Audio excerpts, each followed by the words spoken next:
Like, this is exactly what we need, like this amazing role model for Black men, for Black women, and just like, yeah, like academia can be cool. You don't have to pretend that you're not good at school in order to fit in. Just like, hey, Stormzy says it's cool to go to Cambridge, it's cool to go. So just even things like that, like breaking the stigma, they're like, only like snobs or nerds go to Cambridge. That's gonna do so much for people.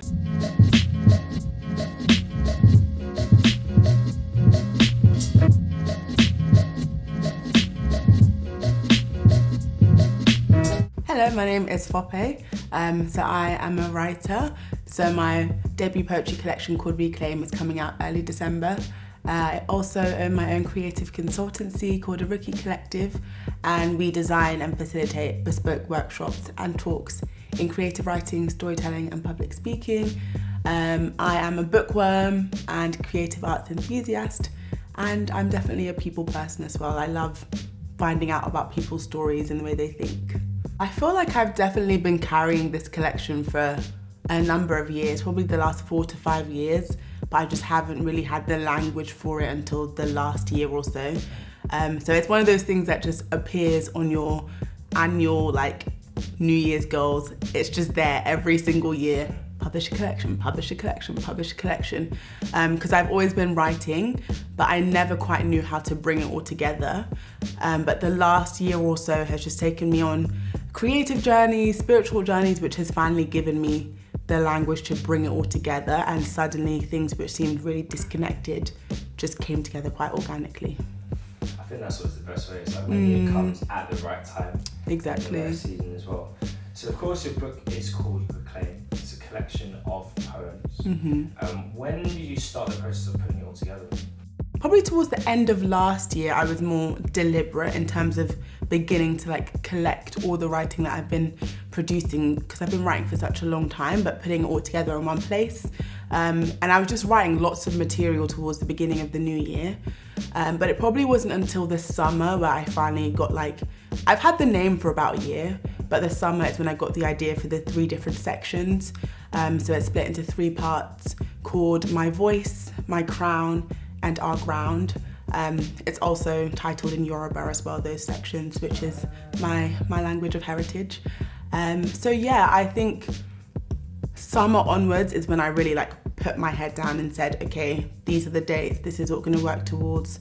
And so it became a bit more final towards the middle of this year. It's really nice. I like that you've got each section titled in Yoruba as well. Are you going to have a Yoruba version of the poetry collection as well? That would be the dream, eventually, to do that. I don't know when that would happen, but I would love that. It's brilliant. And also talking about heritage, of course, you come from a very loving, very talented family. How influential were they on you growing up? Definitely, like I'm who I am because of my family. They're my biggest cheerleaders, they're my strongest support network. There are definitely times my family has believed in me more than I believed in myself. So I'm really, really grateful because I know I have such a special family, like having both parents so supportive, siblings, like I love them, they're my best friends, and like just seeing the way that we cheer each other on, I think it's such a gift, yeah. And I think it does make a lot of a difference in your life when you do have that support back home. How much of an impact have they had on you? I think just instilling in me the courage to dream bigger. I think without my family, I definitely would be playing it a lot safer.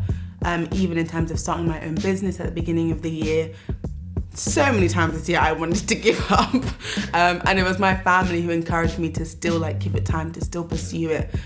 So I think they've just provided such a strong safety net that I am able to then dive into the deep and like take risk. What would you say is the biggest lesson you've learned from your parents? I do think it is that like fearlessness to just dream big. Like my dad especially has taught me so much about integrity and excellence and like just doing your best in everything, whether it's a small task or a big task. My mum is like, even from when I was a little girl, always has just instilled this spirit of like entrepreneurship. So I wanted to be a hairdresser when I was younger. I had so many different dolls, like I would do my sister's hair. And when I said I wanted to be a hairdresser, she said, don't just be a hairdresser, have your own like chain of hairdressing salons. Then I wanted to be a journalist and write for a magazine. And then she said, don't just be a journalist, have your own magazine. So that's always been in the back of my mind, this spirit of entrepreneurship. I think that's important that she has really kind of driven you in that sense. And I mean, on that note, like I think a lot of sometimes in like African households, you have that kind of books first, study approach to things. But how do you feel your parents have got that balance right between discipline, so you've been able to work really hard and achieve you academically, but also giving you that freedom to be able to express the creative pursuits that you have as well? Yeah, I mean, education has always been really important. Like, we would have Saturday school, like when you come back, like watching TV, like on a Saturday morning was like, people do that because it's just you just didn't do like until your homework was done. Like, so you do your homework and then you can watch TV. So it's always just been like instilled as a value. I never really got it when I was like, oh, like people don't do homework. Like it was just always so part of how we grew up. But then again, they would definitely encourage my creative writing, especially I think when I was young, just seeing the success of my writing in different competitions and just seeing like how much I loved it. And it just came naturally to me. They've definitely encouraged me in that as well. And even the fact that I was able to study something like English literature at university and not law or medicine or like engineering shows that yes, education is important, but they did give me the freedom to be able to pick where I wanted to focus my academic pursuits. And I think that is in and of itself is an amazing thing. And a lot of people out there do almost go to university, study one thing, and then once they graduate and got a degree, go into the actual passion that they have, which is a bit of a shame, but that's the way it goes sometimes. Talking about studying, of course, you went to university at Cambridge. What was the process like of just applying to get in? So I probably started thinking about it when I was in year 11 or so. And definitely there's this program called Target Oxbridge, which is run by Rare Recruitment. So they basically work with black students who go to state schools, and they are a huge part of my Oxbridge journey. So it was a friend of my mum's who found out about the program and told me about it, and so I applied.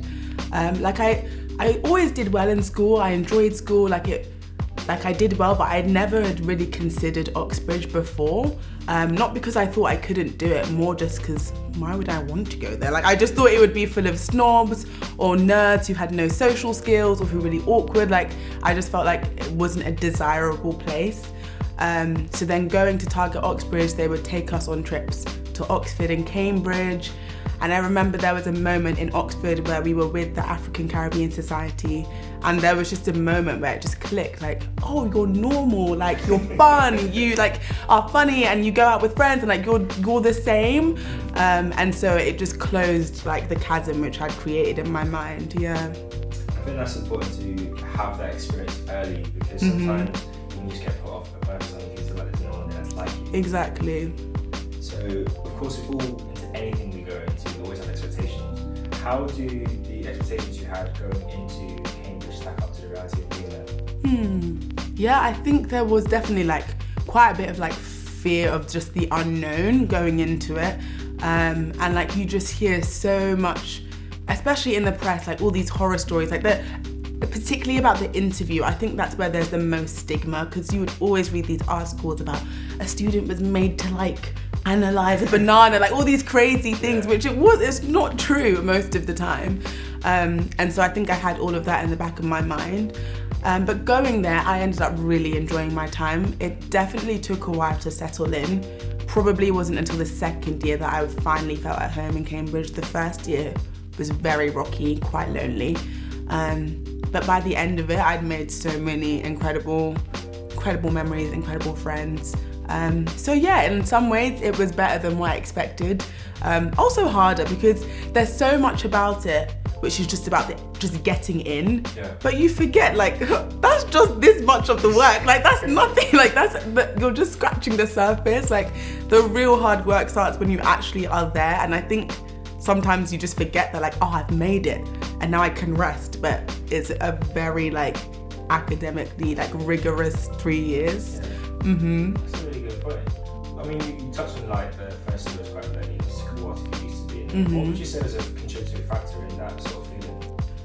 think for me, again, because even going back what we said about family and how like close my family is, I think just going from always having community around me, like friends around me, family around me, to suddenly being on my own, like that was quite a stark contrast, like coming back to your room, like there's no brother, there's no sister. So for me, it was the sense of isolation, I think, which contributed it to the most. Yeah. It's interesting. Like with all universities, they all have a good student support system.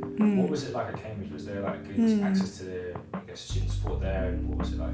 Yeah, I think definitely like Cambridge does a lot in terms of the welfare of its students, and each college like will have its own like welfare support, and I think there definitely was a lot of awareness, particularly about like the mental health of students, and I think a lot of momentum was building in terms of like we need to care about the emotional and mental health of our students. We're not just like brains walking on sticks, like we're human beings.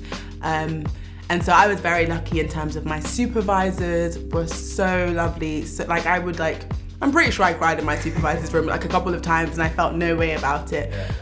So people's experiences will depend on their college and who their supervisors are, and the people in the college. But big up Homerton College, loved it, and I felt at home there. Did you ever take part in any sports or societies while you were there? Yes, I got involved in quite a lot of things. I did musical theatre in my first year. I was involved with this initiative called Cambridge Development Initiative. We partnered with a university in Tanzania, and for the summer we went over there for 8 weeks working on projects in health, education and entrepreneurship. I got involved in a film festival there, lots of different things. And that's another bit of it, like there's so much creative energy in Cambridge. People aren't just doing their degrees, everyone is like head of this committee, running this project, like, and so it almost at times felt like I have a full-time job and I'm doing my degree. Oh, that's crazy. Yeah. Because I know that obviously when I was uni, a lot of people didn't really get involved in like sports societies at all. And I think you learn a lot from university experience by connecting a lot with people. It pushes you to develop your personal skills as well. And I think it just helps you grow out of your show. And also you make lots of good friends. Like, you might definitely. Have like, some don't, but it's the way it goes. Yeah. We're going to talk about what Stormzy's been doing, which is incredible. His scholarships for Cambridge for black students trying to get into Cambridge. When you heard about it, because there's a picture of you being as part of the graduates and alumni you met with Stormzy, what was it like? Just like the whole hearing about it and being part of that project? Yeah, I was so excited. So basically we didn't know, so my friend Chelsea, who is the one who helped organise it, she was basically just like, save this day, I can't tell you all the details, but trust me, it's gonna be good, it's gonna be worth it. So I went up to Cambridge, I didn't actually really know what it was, and then we found out on the day, like Stormzy's coming, he's launching this thing, and we were like, what? No way! And I was overjoyed, because I'm like, yes, like this is exactly what we need, like this amazing role model for black men, for black women, and just like, yeah, like academia can be cool. You don't have to pretend that you're not good at school in order to fit in. Just like, hey, Stormzy says it's cool to go to Cambridge, it's cool to go. So just even things like that, like breaking the stigma, they're like, only like snobs or nerds go to Cambridge. That's gonna do so much for people. And even just seeing like a thriving black community, so the students who are part of the photo shoot with Stormzy, laughing, cracking jokes, like just being human. Making it like this is a place where you can belong and actually like thrive, not just survive. And I think that's important because a lot of people have, like you said, they have that perception of, oh, if you go to Cambridge, you're gonna be like this, like that. The reality is that we're all people, and the people do go there, and it's good to just like not have a perception. The reality of it. So we did mention earlier about the tough time in the first year, and of course, everyone who goes to university knows that it gets harder year on year. They always say that the first few months is like A-level plus, and then it kind of kicks off. What was the inspiration that you had that kind of kept you going through university to see it all the way through? Yeah, I think there was kind of two things. One, definitely like a love for your subject will see you through. And I think for me there was always this thing in the back of my mind of like, being a trailblazer. Like, I'm not just doing this for me, like this is for all the women of colour that I'm paving a way for. So like that definitely was a mantra that I would always say to myself. Like, even just being here, you're encouraging so many people. So that would definitely be something that helped me to get through those tough times. And then just finding ways to enjoy it, like moments where I'd be like, oh, I have another essay to do. I'm in the library on Saturday again, on Sunday again. Just being like, hold on, like I love language, I love literature. I'm studying this at like one of the world's best universities. Okay, like remember this is a gift. So just putting things into perspective. That's really good. And twinned with that, what was the greatest challenge you faced and how did you overcome? I would say just like finding ways to bring my full self to the table, because I think especially at university you're still figuring out like where you fit in. Like it's so easy to just have so many different versions of yourself and like just switch depending on who you're with, or like only bring parts of yourself to the table, and like just constantly like edit myself, or like not like, I don't know, almost like whitewash myself in a little bit. And so just like having the confidence to bring all of myself to the table, I think is something that I started learning towards the end of my final year. And I was like, I should have just done this from the beginning. Yeah. Well, I think that's a good piece of advice to give to someone as well. It's like, be yourself. It's ultimately that, yes, who you are. And as long as you are yourself, then you can't really be upset with how things go. Really. Yeah.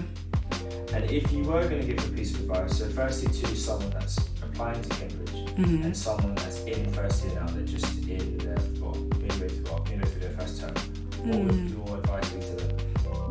I would say two things. So first, in terms of academia, I would say don't be afraid to think outside the box, especially for me, for literature. I wish that I had the courage to bring in reading from things that I was interested in earlier on. So like bring in readings from like theories from people of colour or women more, and like although there is like a very like rigid reading list, particularly in the first 2 years, third year you have much more freedom. In your essays you can still always refer to it or bring it in. So I think I basically was too afraid, so I just stuck with the status quo and like what the reading list was. So I would say have courage to explore, and then definitely get involved in societies. Even in terms of career progression, so much of what I'm doing now like is influenced a lot by what I did in societies. They are incredible spaces to learn. Like I would say in terms of my growth, honestly, probably more of it came from like what I did from societies. Academically, yes, it was all like lectures, but in terms of like personal development, career development, social development, all of that came from societies. So, of course, you started your business, the Oriki Collective. So, what is it and what made you finally get started with it? Yeah, so Oriki Collective is a creative consultancy. So we design and facilitate bespoke workshops, talks and programs, particularly in creative writing, storytelling and public speaking. So the way that it actually came about, a lot of it again was inspiration from my community. So I came back from the States, I was there for about 3 months last year, and I was applying for full-time positions in marketing and communications. A good friend of mine is head of English at a local school, and so she invited me to run some poetry and spoken word workshops with some of her students, just ad hoc, to help them with an assessment they had. And then that is where the idea sparked, just seeing how I came alive, seeing how the students came alive, the feedback from the students.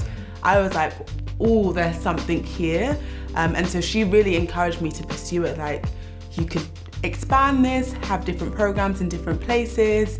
And it just seemed to be like the best intersection of passion and skill. So I just said, okay, I want to explore this and see where it goes. That's a great friend. Definitely. To be able to see an opportunity and then also to push you towards it as well. What's the story behind the name? Yeah, so Oriki is a form of Yoruba praise poetry. So it's connected to like your family, your identity. So like each family or like each neighborhood has an Oriki, and often if you're like invited to a celebration or a ceremony, like someone will be singing or reciting your Oriki as you come in, as a way to like celebrate you and to honor you. And so I just loved how it was this picture of using language as a way to honor and to restore, just the restorative power of language. And I also love that it has ties to my own cultural roots. And then collective comes from the idea that eventually I do want it to be a collective of storytelling from different forms of arts. So at the moment I'm focused on writing and poetry because that's my field of expertise. Eventually I would love to have a team of dancers, filmmakers, musicians, and thinking about the craft of storytelling holistically from different creative arts. I do like that. I love the fact that it's changing that whole idea of words and language. Because back in society, a lot of times words are used to tip down, and not really a lot of it is positive. Just having this kind of flip to say, actually, we're going to be encouraging people and building them up. I think that's really nice. So, of course, anyone that's getting started in any kind of business endeavor, it's always a challenge. How have you found that process of just getting started and then kind of practical day-to-day of actually running the business itself? Yeah, I mean, entrepreneurship is definitely over glamorized. I just feel like we all have this really wonderful picture of what being an entrepreneur is, but it's really hard work. And I think in some ways I was blessed in terms of the school that I did those initial workshops in invited me back to do my pilot program there. So I initially had a space where I could, this is where I'm going to experiment, try ideas, see what works, what doesn't work. And it immediately gave me impact evaluation, testimonials, I can go from here. But a lot of it has just been learning on the go. As an entrepreneur, you have to wear all of the different hats at the same time. And it can definitely be overwhelming at times. And I think, just giving yourself space to let the vision evolve as it wants to. I think you can be this is what we're doing, and I've got to stick to this, and never shift your ideas. So I think even for me, just being there's space for it to look different in December than it did in January, and that's okay. So we'll flow back to Reclaim, which is coming out very, very, very soon. When did you first discover your love for poetry?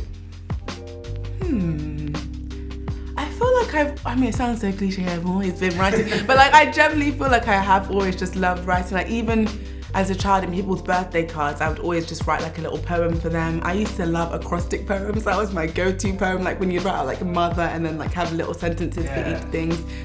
Every person's birthday card would have an acrostic poem from me. I think I just loved playing with language and with words. So probably from a young age, I think about 16 is when I started writing consistently. 18, 19 is when I started discovering spoken word and performance poetry. So that has also been a fun new addition to writing for the page.